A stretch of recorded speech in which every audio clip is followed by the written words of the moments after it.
حضور اقدس صلی اللہ علیہ وسلم اپنی وہ قمیص جو جسد اقدس کے ساتھ ٹچ کرتی تھی مس کر اتار کر دینے لگے. سیدنا حضرت عمر فاروق رضی اللہ تعالیٰ عنہ نے عرض کی یا رسول اللہ صلی اللہ علیہ وسلم یہ اللہ کا دشمن اللہ کے رسول کا دشمن آپ یہ کیا کر رہے ہیں؟ اللہ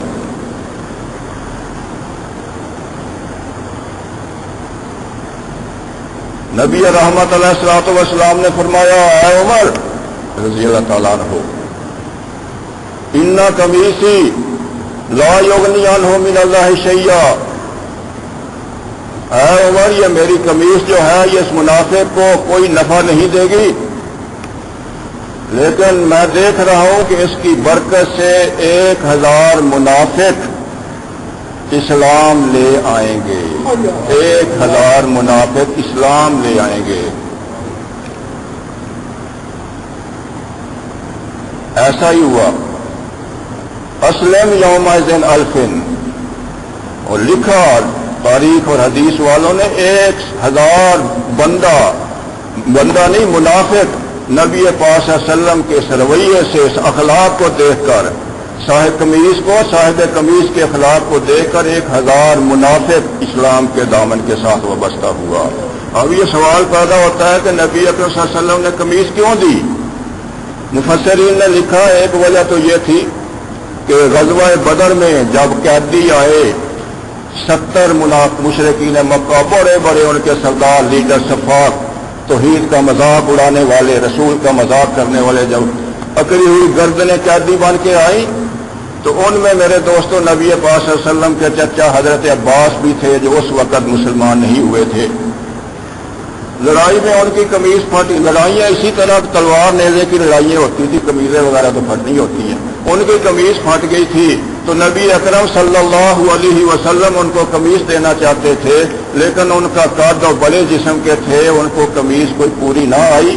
تو یہی رئیس المنافقین عبداللہ بن ابی یہ بھی بڑا جوان تھا، اس کی قمیص حضرت عباس کو پوری آئی تو نبی پاک صلی اللہ علیہ وسلم نے اس کی قمیص لے کر حضرت عباس کو دی تھی.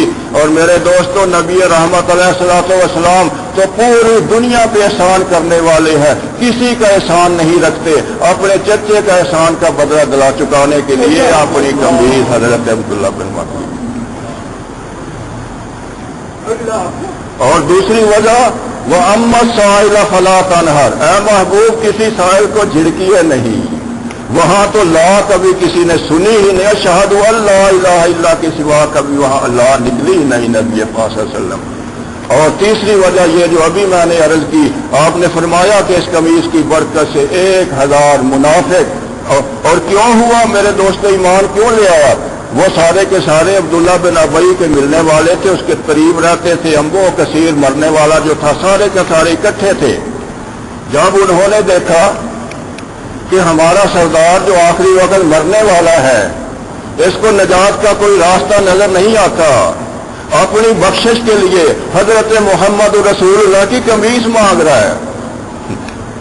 ہم کدھر پڑے ہوئے ہیں نجات کے لیے تو قمیص مانگ رہا ہے. وہ غفلت کے پردے اٹھ گئے کہ ہمارا سردار تو یہ مانگ رہے، ہم اس کے ساتھ منافقت کر رہے ہیں. اللہ نے ایسا بدلا 1000 کے قریب 1000 پورا ہی بڑھ کے لکھا ہے تفسیر ابن کثیر نے. آدمی مسلمان ہوئے. میرے دوستو پھر جب وہ مر گیا تو اس کا بیٹا، وہ صحابی تھے، عبداللہ بن ابی کا بیٹا صحابی بنا. وہ آیا نبی پاک صلی اللہ علیہ وسلم کی خدمت میں حاضر ہوا، جناب میرے والد کا آپ جنازہ پڑھا دیں. رحمت دو عالم صلی اللہ علیہ وسلم سے پھر انکار نہیں ہو سکا، اٹھ کے تیار ہو گئے چلنے کے لیے. حضرت عمر رضی اللہ تعالی ہاتھ جوڑ کے کھڑے ہو گئے، یا رسول اللہ یہ تو اللہ کا دشمن ہے، رسول کا دشمن ہے، کدھر جنازہ پڑھانے کے لیے جا رہے ہو؟ اسی وقت حضرت جبرائیل علیہ الصلوۃ والسلام آئے، اللہ کا حکم سنایا، اے میرے پیارے رسول جو فیصلہ عمر کا فرش پر ہے وہی اللہ کا فیصلہ عرش پر ہے. ولا تصلی علی احد منهم مات ابدا ولا تقم علی قبرہ انہم کفروا باللہ ورسولہ وماتوا وهم فاسقون. ولا تصلی علی احد منهم مات، فرمایا کہ ان میں اگر کوئی مر جائے منافق آپ کبھی بھی ان کا جنازہ نہ پڑھائیں. 1000 منافق اسلام لے آئے، 1000 منافق اسلام لے آئے. اور تیسری وجہ یہ ولا تسلی علی احد منہم مات ابدا، کبھی بھی، اور ولا تقم علی قبر ہی، ان منافقوں کی قبر پہ آپ نے کھڑا بھی نہیں ہونا۔ اللہ کیوں؟ انہم کفروا باللہ ورسولہ، یہ اللہ کے ساتھ کفر کرتے تھے، اس کے رسول کے ساتھ کفر کرتے تھے، وماتوا وہم فاسقون، اسی حالت میں مرے کہ وہ فسق و فجور کرنے والے تھے۔ اللہ میرے دوستو، نبی رحمت کو حکم ہوا کہ کسی منافق کی قبر پر آپ نے نہیں کھڑے ہونا۔ معلوم ہوتا ہے جس قبر پر حضور اکرم صلی اللہ علیہ وسلم تشریف لے جائیں گے وہ کسی منافق کی قبر نہیں ہوگی۔ جب حضور اکرم صلی اللہ علیہ وسلم چند ساعتوں کے لیے، ایک گھڑی کے لیے بھی کسی منافق کی قبر پر نہیں کھڑے ہو سکتے تو میرے دوستوں سیدنا حضرت عمر فاروق اور صدیق اکبر کو کیسے اپنے روزے میں سلا لیا؟ معلوم ہوتا ہے صحابہ کا کرام کا ایمان اللہ کا بھی مصدقہ تھا اور اس کے رسول کا بھی مصدقہ تھا۔ ان کو منافق کہنے والا خود منافق ہوگا۔ صحابہ کو اللہ تبارک و تعالیٰ کے نبی پاک صلی اللہ علیہ وسلم کے پیارے تھے۔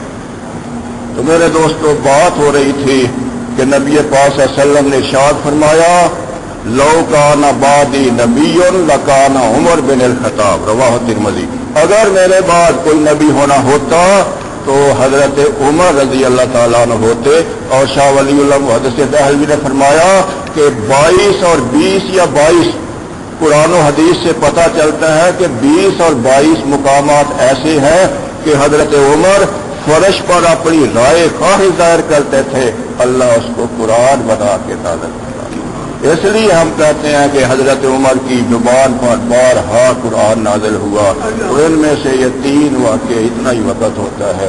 اللہ تبارک و تعالیٰ سے دعا ہے اللہ ہمارے ایمان کی، ہماری عزت کی، بچوں کی، بیٹوں کی، بیٹیوں کی حفاظت فرمائے، اپنی پناہ میں رکھے، اسلامی زندگی ایمانی نور نصیب فرمائے، ہم سب کو آخری وقت کلمہ نصیب فرمائے۔ وما علینا الا البلاغ۔